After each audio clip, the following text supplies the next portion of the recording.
당내에서는 경선 잡음이 끊이지 않고 있습니다. 무슨 얘기냐 보시죠.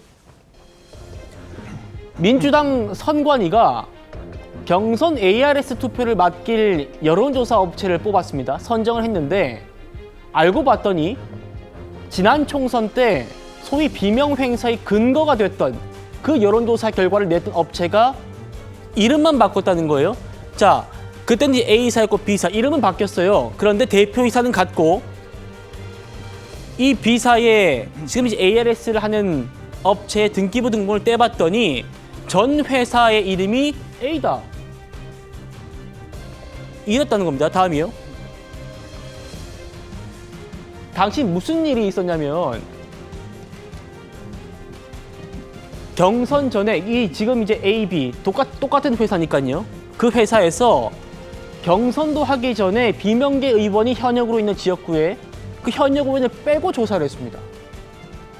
그래서 이게 그때도 비명계를 솎아내려는 것 아니냐 이런 얘기가 나왔고 입찰에 떨어졌었거든요. 그런데 뒤늦게 합류를 해서 조사를 했습니다. 여기에 이제 뭐 친명계 인사가 개입한 것 아니냐 이런 의혹까지 있던 그 업체가 이번 대선 경선 ARS를 맡게 됐다는 겁니다. 김동연 후보 측에서 반발했습니다. 믿기지 않습니다. 있을 수 없는 일이 벌어졌습니다. 하필 골라도 왜 이 업체입니까? 우리 당 선관위 대응은 실망스럽습니다. 절차상 아무 문제가 없다고 발뺌합니다. 해당 업체의 전력을 몰랐다고 합니다. 정말 전혀 몰랐습니까? 몰랐을 리 없습니다. 몰랐다면 심각한 무능이고 알고도 감춘다면 경선의 정당성마저 흔드는 심각한 범죄입니다. 경선 과정의 공정성은 반드시 수호해야 할 가치입니다. 지도부의 조치를 지켜보겠습니다. 성치훈 부의장님. 예. 우리 성치훈 부의장님께서도 좀 석연치 않은 그런 좀 일이 있었던 걸로 저도 기억을 하고 있습니다. 1등을 하고도 최종 후보에서 배제되는 그런 일을 겪으신 걸로 아는데 당시에 총선 때 정필모 선관위원장이 사퇴를 하고 폭로를 했습니다. 누군가가 전화로 지시해서 그 업체 끼워 넣었다. 그리고 저 업체 추가하지 않으면은 경선 이거 하는 거 실무적으로 부담된다. 라는 직원들의 보고에 내가 속았다. 그 허위 보고였다. 이렇게 당시 선관위원장이 폭로를 하고 사퇴를 했어요. 자, 그런데 이런 논란이 있었던 업체를 지금 대선에서 또 쓰겠다는 거다. 지금 이래서 논란이거든요. 어떻게 보십니까?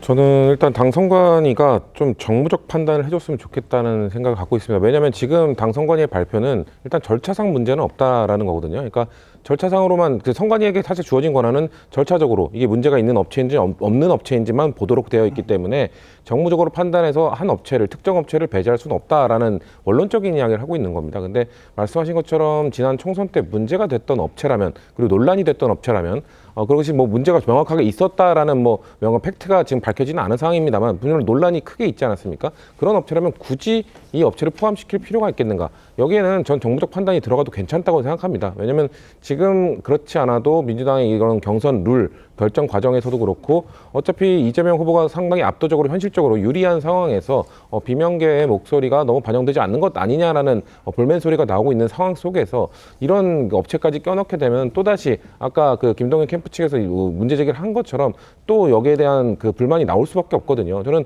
최대한 이런 논란을 잠재우고 시너지를 낼 수 있는 쪽으로 그 경선 운영을 해야지 이런 것들의 잡음이 계속 나올 수 있는 부분에 대해서는 이게 원론상 많다, 뭐 절차적으로 문제 없다라고 하고 넘어갈 것이 아니라 전 정무적 판단을 통해서 이거를 반드시 바로 잡고 넘어가야 된다고 생각합니다. 예.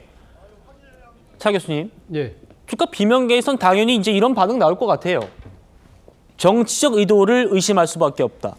논란이 됐던 업체를 아무런 진상조사 결과도 없이 저도 기억납니다. 저 때 이제 정필모 위원장이 사퇴하니까 이재명 당시 대표가 진상조사 지시했어요. 근데 그 결과도 안 나왔단 말입니다. 그렇죠? 그 결과도 없이 또다시 당내 경선에 그 업체를 참여시킨다면 이건 지금 정치적 의도를 의심할 수밖에 없다.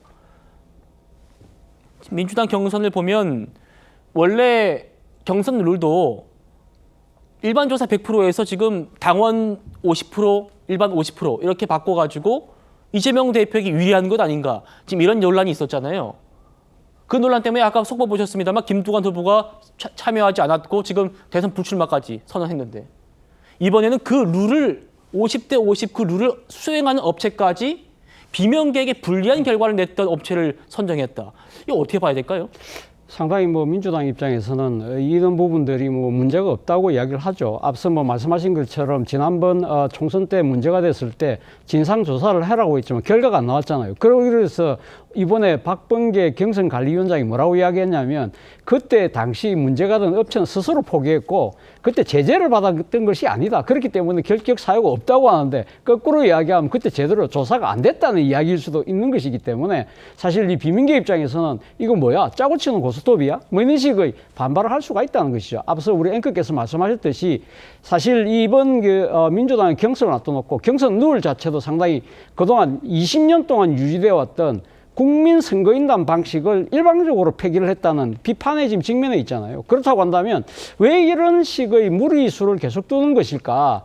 사실은 지금 뭐 이재명 대표가 거의 뭐 지금 완벽한 대세론을 지금 형성하고 있는 것이 현재의 분위기라고 한다면 좀 더 정치적 여유를 갖고 관용을 베푸는 것이 필요한 것인데 오히려 그거는 것이 아니라 더 박하게 상대를 이렇게 몰아붙이는 그런 모양새 같은 경우는요. 사실 어떻게 보면 덕보다 실이 훨씬 더 큰 그런 결과를 빚을 수 있다는 측면에서 봤을 때는 늦었지만 저는 뭐 민주당 입장에서는 이 문제된 업체를 가감하게 이번 조사에서 배제시키는 것도 필요하다는 생각이 듭니다.